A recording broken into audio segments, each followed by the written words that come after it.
I want you to imagine this like I did when I first heard it. A little girl, barely 7 years old, vanishes without a trace.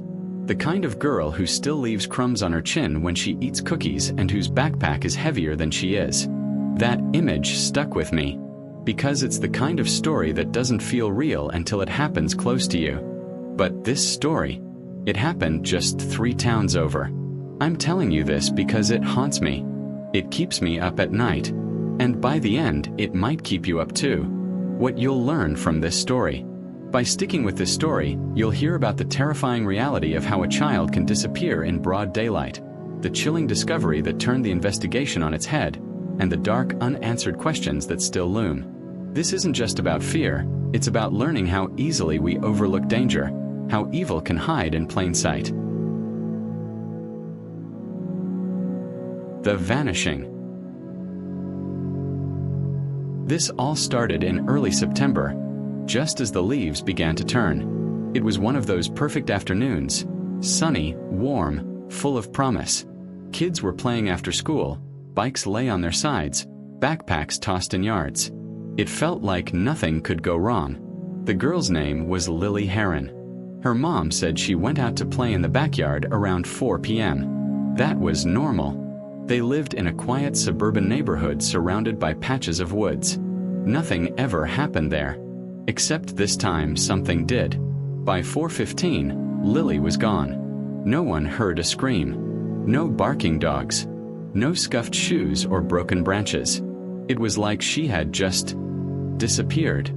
At first, her mom thought she was playing with a neighbor, maybe just wandered off. But by 5 o'clock, she was calling everyone. By 6 o'clock, the police were there. By 8 o'clock, helicopters were flying overhead with searchlights slicing through the trees. Nothing. Not a sound. Not a clue. The investigation begins. The first night was chaos. Every inch of the woods was searched. Dozens of volunteers showed up with flashlights and thermal gear. Dogs picked up a faint scent but lost it within a few hundred yards. It was like Lily had been lifted straight into the sky. Detectives combed through security footage from every house nearby. No one saw a car. No one saw a stranger. The neighborhood went on full lockdown. Every parent pulled their kids inside. Rumors spread. Some said a drifter had been seen near the gas station. Others whispered about a registered offender who lived 2 blocks over. But the police found nothing solid. Until day 4. The backpack in the woods. It was a local hiker who found it. He was walking a trail about 2 miles from the Harren's home when something red caught his eye. It was a backpack, small and dirty, tucked beneath a bed of leaves. The zipper was closed. He told reporters later that he knew the second he saw it that it wasn't right. He said, "That thing didn't fall there. Someone put it there. On purpose." Inside were Lily's schoolbooks, her lunchbox still half full, and her favorite pink headband. But that wasn't the worst part. The worst part was what they didn't find. There were no fingerprints. No dirt inside. No sign it had been dragged or tossed. The zipper was clean. Too clean. Almost like someone had placed it there with gloves. As if they wanted it to be found. The police brought in more dogs, forensic teams, even drones. The area was flooded with searchers again. Everyone hoped this meant Lily was nearby. She wasn't. The red flags. As days stretched into weeks, people started to turn on each other. The quiet town became a hotbed of suspicion. Neighbors were interrogated. Parents were questioned repeatedly. One man was arrested for unrelated charges just because he acted nervous on the news. The Harren family shut themselves inside.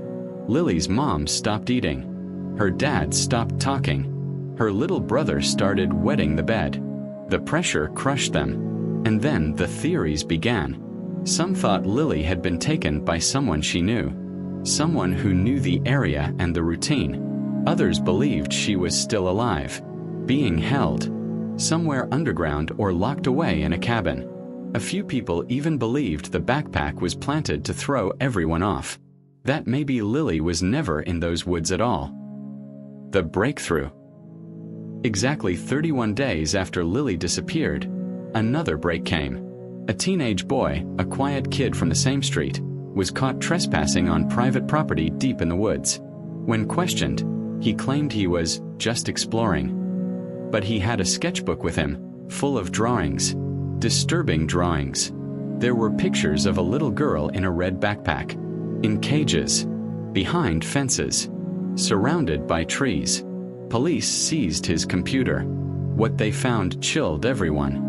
Search history full of dark web forums, posts about child abductions, instructions on how to move without leaving a trace. But no physical evidence tied him to Lily. Not yet. He was released. The community was outraged. Parents kept their kids home from school. People drove out of town to buy groceries. It felt like a ghost town. Fear hung over everything. The twist. Then came the most bizarre detail of all. A psychic contacted the family. Said she had a vision. A house. With yellow shutters. A creek behind it. A broken swing set. Lily's father, desperate and barely sleeping, drove around for days looking for it. And then he found it. Abandoned. 2 counties away. He called the police. They searched the place. And in the basement, they found something. Fingernail marks on the concrete. Small ones. And a name scratched into the wall in tiny letters. Lily. But the place had been empty for weeks. No DNA. No bodies. Just that name. The FBI got involved. They traced the property to a shell company. No clear owner. Rent payments made in cash. Another dead end. Lingering mysteries. Lily's case remains unsolved. The teenage boy was never arrested. The backpack was never explained. The basement scratches? Never confirmed to be hers. Some say she was taken by a human trafficking ring. Others believe she's still alive somewhere, just waiting to be found. And then there are those who whisper something darker. That she was taken by someone who'd done it before. Someone who knows how to hide. How to blend in. Someone still out there. Final thoughts. I think about Lily often. About that backpack zipped shut, like someone was sealing a memory inside. Like they wanted us to know she was there, but not why.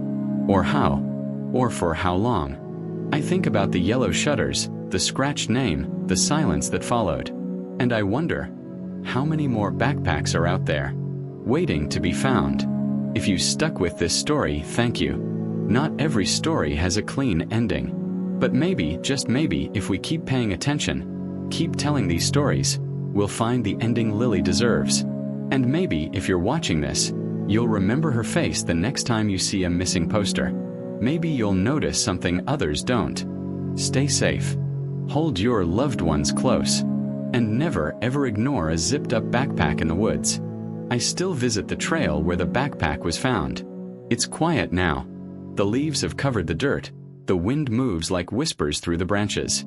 And sometimes when I stand there long enough, I swear I hear something. A laugh or a little girl calling for her mom. Maybe it's just in my head. Or maybe she's still trying to be found. There are some stories that never truly end. Just unanswered questions that echo louder with time. If you know something, anything, say it. Because silence is where the monsters hide. And Lily's story deserves more than silence. She deserves the truth.